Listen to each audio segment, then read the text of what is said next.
Halo, Assalamualaikum fans drama Korea. Pada kesempatan kali ini aku bakalan bahas soal dan pembahasan tentang tes SKB bidan di tes CPNS. So, untuk mempersingkat waktu, kita langsung mulai aja ya.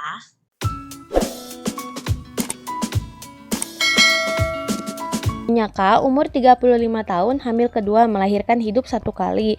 Datang ke BPS jam 10 dengan keluhan mules sejak jam 7. Mengeluarkan cairan warna jernih jam 9. Hasil pemeriksaan KU baik, tekanan darah 120/80, nadi 88, suhu 36, his 3 kali dalam 10 menit, lamanya 45 detik.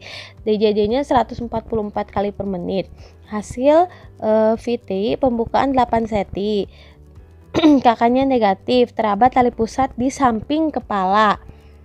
Nah, diagnosa yang tepat untuk kasus di atas adalah A. Infartu kala 1 dengan KPD, infartu kala 1 fisiologis, infartu kala 1 tali pusat terkemuka, infartu kala 1 tali pusat termuka, infartu kala 1 tali pusat menumbung. Jawabannya adalah kita tahu ya di sini teraba tali pusat di samping kepala. Prolaps tali pusat itu adalah tali pusat berada di samping atau melewati bagian terendah janin di dalam jalan lahir. Itu menurut Saifuddin tahun 2008. Nah, sedangkan kalau tali pusat menumbung itu adalah jika tali pusat teraba keluar atau berada di samping dan melewati bagian terendah janin di dalam jalan lahir. Tali pusat dapat prolaps ke vagina atau bahkan di luar vagina setelah ketuban pecah. Sedangkan kalau tali pusat terdepan adalah jika tali pusat berada di samping sebagian besar janin dan dapat teraba pada kanalis cervicalis atau lebih rendah dari bagian bawah janin, sedangkan ketuban masih intek atau belum pecah. Nah, di sini ketubannya udah pecah, berarti jawabannya adalah menumbung. Pertanyaan selanjutnya, Nyonya K umur 37 tahun, partus anak 4 pada 12.15 waktu Indonesia Barat. Sudah injeksi oksitosin 10 intraunit IM pada pukul 12.20. Dicoba untuk PTT, uterus kontraksi keras, plasenta belum lepas pada pukul 12.25.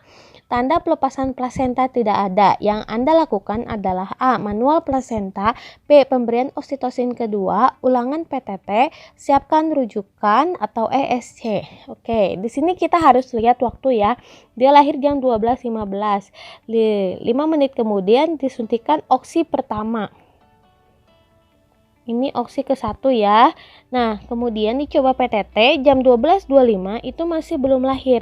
Yang dilakukan adalah dari sini berarti adalah yang B. Kenapa yang B? Karena oksi kedua itu kan 15 menit setelah oksi yang pertama ya. Setelah oksi pertama. Nah, kalau misalnya belum lahir setelah ini baru dilakukan ulangan untuk PTT. Jadi ini pertama, ini kedua. Kalau masih belum bisa, maka dilakukan persiapan manual plasenta. Masih belum bisa juga berarti siapkan rujukan. Kalau masih rujukan belum bisa, biasanya di rumah sakit itu kalau manual dicoba manual dulu, tapi kalau misalnya belum berhasil juga, maka persiapan untuk sesar. Oke? Jadi ini urutannya ya. Pertanyaan selanjutnya, Nyonya A umur 23 tahun datang ke BPM, hamil pertama kali mengeluarkan darah flek-flek dari jalan lahir sejak 2 hari yang lalu. Hasil pemeriksaan TFU 3 jari di atas simfisis, inspekulo keluar darah dari ostium uteri eksternal, tidak ada pembukaan. Berdasarkan hasil pemeriksaan TFU, usia kehamilan Nyonya A adalah, ini yang ditanyakan usia kehamilan. 8 minggu, 10 minggu, 12 minggu, 14 minggu, 16 minggu. Jawabannya adalah yang C. Kita lihatnya dari tinggi uterus, yaitu 3 jari di atas simfisis. Kalau saya punya ibaratnya pari rimbon untuk mempermudah menghitung usia kehamilan lewat tinggi fundus uteri. Jadi kalau misalnya 3 jari atau setengah simfisis pusat itu 12 sampai 13 minggu. Sedangkan kalau sepusat itu biasanya 6 bulan atau 26 minggu. Jadi ini patokan saya untuk menghitung usia kehamilan kalau pasiennya itu lupa HPHT.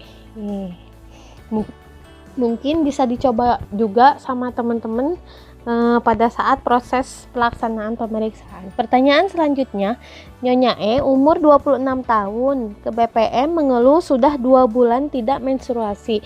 Perut bagian bawah nyeri dan mengeluarkan bercak warna coklat. Hasil pemeriksaan dalam belum ada pembukaan porsio.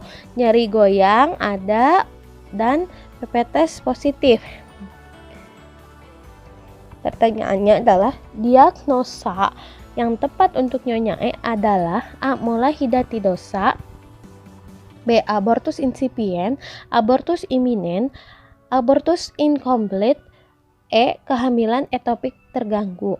Oke, kita lihat dulu. Kalau mola hidatidosa adalah hamil anggul, adalah pembentukan plasenta yang abnormal saat kehamilan. Hamil anggul itu tergolong komplikasi kehamilan yang jarang terjadi. Jadi kalau ini sih kayaknya bukan ya, karena biasanya karena kalau mola hidatidosa itu biasanya tidak ada nyeri goyang porsio. Jadi pas saat di PD itu kalau digoyang dia pasti sakit. Itu kalau di mola itu dia tidak mengalami. Karena kalau pada penderita mola hidatidosa biasanya jarang ditemukan nyeri goyang porsio. Sedangkan kalau abortus incipient itu adalah suatu keadaan yang lebih berat dibandingkan abortus imminent. Jadi pada jenis ini hasil konsepsi itu masih di dalam rahim, masih ada denyut jantungnya, tetapi ostium uterinya udah terbuka. Jadi ini abortus incipient. Sedangkan abortus imminent itu adalah abortus yang mengancam. Jadi kalau abortus mengancam itu biasanya masih bisa dipertahankan karena ostium uterinya masih tertutup. Sedangkan kalau pada abortus incomplete itu biasanya seperti abortus imminent tapi DJJ-nya itu sudah tidak ada. Nah, sedangkan kalau kehamilan ektopik terganggu, nah ini dia ada nyeri goyang porsio, terus PPT positif, tapi ada nyeri perut bagian bawah, bahkan si pasiennya juga kadang-kadang sampai pingsan karena saking nyerinya. Berarti jawabannya adalah yang E. Pertanyaan selanjutnya, seorang ibu hamil berusia 28 tahun, G2P1A0, hamil 36 minggu datang ke BPS diantar oleh keluarganya. Dengan tidak sabar, saat di rumah Nyonyati mengalami kejang-kejang. Hasil pemeriksaan dilakukan oleh bidan didapatkan tekanan darah 160/110, nadinya 100 kali per menit, pernapasan 16 kali, TJJ irreguler, TFU 3 jari di bawah PX, presentasi kepala, punggung kanan, dan udim pada wajah, tangan, dan kaki. Pertanyaannya, apakah diagnosa yang tepat pada kasus di atas? Eklamsi, preeklamsi, preeklamsi ringan, preeklamsi berat. Kita jawabnya yang eklamsi karena pasien sudah mengalami kejang. Nah, itu dia contoh soal dan pembahasan tes SKB Bidan. Jangan lupa klik like, subscribe, dan komen ya. Terima kasih. Assalamualaikum.